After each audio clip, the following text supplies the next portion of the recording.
ನಮಸ್ಕಾರ ಸ್ನೇಹಿತರೆ, ಇವತ್ತಿನ ದಿನ ನಾನು ಹೇಮಾವತಿ ನದಿಗೆ ಮುಳುಗಡೆ ಆಗಿರುವಂತಹ ಶೆಟ್ಟಿಹಳ್ಳಿ ಚರ್ಚಿಗೆ ಬಂದಿದ್ದೀನಿ. ಈ ಶೆಟ್ಟಿಹಳ್ಳಿ ಚರ್ಚು 25 ಅಡಿ ಮುಳುಗಡೆ ಆಗಿರುವಂಥದ್ದು. ಅಲ್ಲಿ ಕಾಣಿಸ್ತಾ ಇದೆ ನೋಡಿ, ಅದು ಕೆಳಭಾಗದಿಂದ ಮೇಲ್ಭಾಗದವರೆಗೂ 25 ಅಡಿ ಇರುವಂಥದ್ದು. ಮೇಲ್ಭಾಗ ಮಾತ್ರ ನಮಗೆ ಕಾಣಿಸ್ತಾ ಇದೆ ನೋಡಿ, ಸ್ವಲ್ಪ ಭಾಗ ಮಾತ್ರ ಕಾಣಿಸ್ತಾ ಇದೆ. ಈ ಚರ್ಚನ್ನು 1860ರಲ್ಲಿ ಫ್ರೆಂಚ್ ಮಿಷನರಿಗಳು ನಿರ್ಮಾಣ ಮಾಡಿರುವಂಥದ್ದು. ಆದರೆ 1979ರಲ್ಲಿ ಗೊರೂರು ಅಣೆಕಟ್ಟನ್ನು ನಿರ್ಮಾಣ ಮಾಡೋ ಟೈಮ್ ಬಂದಾಗ ಅದೆಷ್ಟೋ ಹಳ್ಳಿಗಳು, ಹೊಲ ಗದ್ದೆ ತೋಟಗಳು ಮುಳುಗಡೆ ಆಗುವಂಥ ಸ್ಥಿತಿ ಎದುರಾಗುತ್ತೆ. ಆಗ ಸರ್ಕಾರ ಮುಂಜಾಗ್ರತಾ ಕ್ರಮವಾಗಿ ಅವ್ರನ್ನೆಲ್ಲರನ್ನೂ ಬೇರೆಡೆಗೆ ಸ್ಥಳಾಂತರ ಮಾಡುತ್ತೆ. ಅದರ ಒಂದು ಭಾಗನೇ ಈ ಚರ್ಚ್ ಕೂಡ. ಅಂದಿನಿಂದ ಇಂದಿನವರೆಗೆ ಅಂದರೆ ಸರಿಸುಮಾರು 165 ವರ್ಷಗಳ ಹಳೆಯದಾದ ಈ ಚರ್ಚು ಈಗ ಪ್ರವಾಸಿಗರ ಕೇಂದ್ರ ಬಿಂದುವಾಗಿದೆ ಅಂತಲೇ ಹೇಳ್ಬೋದು. ಬೇಸಿಗೆಗಾಲದಲ್ಲಿ ನಾವು ಅಲ್ಲಿವರೆಗೂ ನಡ್ಕೊಂಡು ಹೋಗ್ಬೋದು.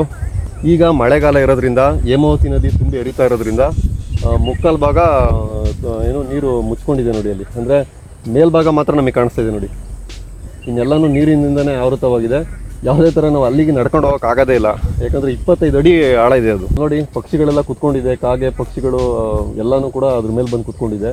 ಮೇಲ್ಭಾಗದ ಚಾವಣಿ ಯಾವ ಥರ ಕಾಣಿಸ್ತಿದೆ ನೋಡಿ.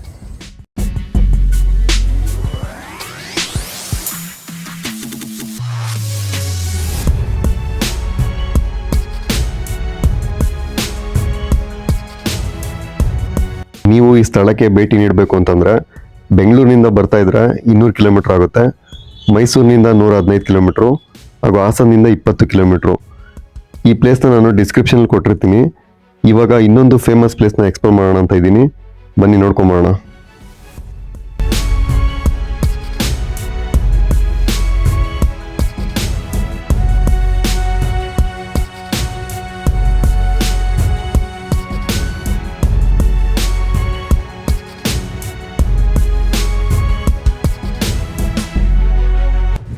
ಸ್ನೇಹಿತರೆ, ಶೆಟ್ಟಿಹಳ್ಳಿ ಚರ್ಚ್ನ ಎಕ್ಸ್ಪ್ಲೋರ್ ಮಾಡಾಯಿತು. ಇವಾಗ ಇನ್ನೊಂದು ತುಂಬ ಫೇಮಸ್ ಮತ್ತು ವೈರಲ್ ಆಗಿರುವಂಥ ಸ್ಥಳಕ್ಕೆ ಬಂದಿದ್ದೀನಿ. ಎಲ್ಲ ಸೋಷಿಯಲ್ ಮೀಡಿಯಾ ಪ್ಲಾಟ್ಫಾರ್ಮ್ಗಳಲ್ಲಿ ಈ ಸ್ಥಳ ತುಂಬ ವೈರಲ್ ಆಗಿತ್ತು. ಕಾಣಿಸ್ತಾ ಇದೆ ಹಿಂಭಾಗದಲ್ಲಿ, ಇದೇ ಸ್ಥಳ ತುಂಬ ವೈರಲ್ ಆಗಿರುವಂಥ ಸ್ಥಳ ಇದು.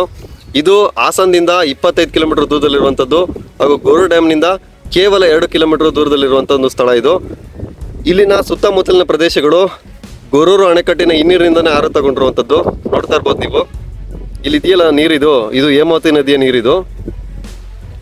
ಅಲ್ಲಿ ಕಾಣಿಸ್ತಿದೆ ನೋಡಿ ದೇವಸ್ಥಾನ. ಆ ದೇವಸ್ಥಾನ ಶ್ರೀ ರಂಗನಾಥ ಸ್ವಾಮಿ ಗುಡಿ. ಯಾವ ಬೆಟ್ಟಕ್ಕೆ ಸೇರಿದ್ದು ಅಂತಂದರೆ ಕೋನಪುರ ಬೆಟ್ಟ. ಅದನ್ನು ಕೋನಪುರ ಬೆಟ್ಟ ಅಂತ ಕರೀತಾರೆ. ಅಂದಿನ ಕಾಲದಲ್ಲಿ ಇದು ಐಲ್ಯಾಂಡ್ ಆಗಿತ್ತು, ಯಾವುದೇ ಥರ ರೋಡ್ ಕನೆಕ್ಷನ್ ಇರಲಿಲ್ಲ. ಇವಾಗ ನಾವು ಇಲ್ಲಿ ಕಾಣಿಸ್ಬೋದು ನಿಮಗೆ. ಇಲ್ಲಿ ನೋಡಿ, ಒಂದೇ ಒಂದು ರೋಡ್ ಇದೆ, ಇದು ಒಂದೇ ಒಂದು ರೋಡ್ ಇದೆ. ಈ ರೋಡ್ ಮೂಲಕ ಮಾತ್ರ ನಾವು ಬರ್ಬೋದು, ಬೇರೆ ಯಾವ ಕಡೆಯಿಂದನೂ ಬರೋಕ್ಕಾಗಲ್ಲ.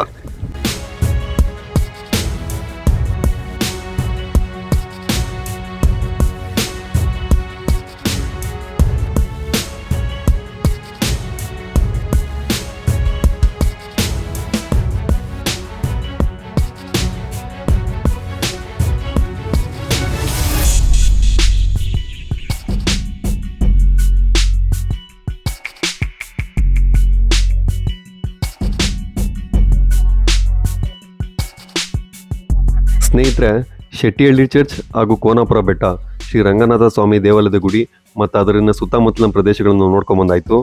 ಇವಾಗ ನಾವು ಹಾಸನದಲ್ಲಿ ಮಿಸ್ ಮಾಡದೆ ನೋಡಲೇಬೇಕಾದ ಮತ್ತೊಂದು ಪ್ರೇಕ್ಷಣೀಯ ಸ್ಥಳ ಯಾವುದು ಅಂದರೆ ಅದು ಸೀಗೆಗುಡ್ಡ. ಬನ್ನಿ ನೋಡ್ಕೊಂಬರೋಣ.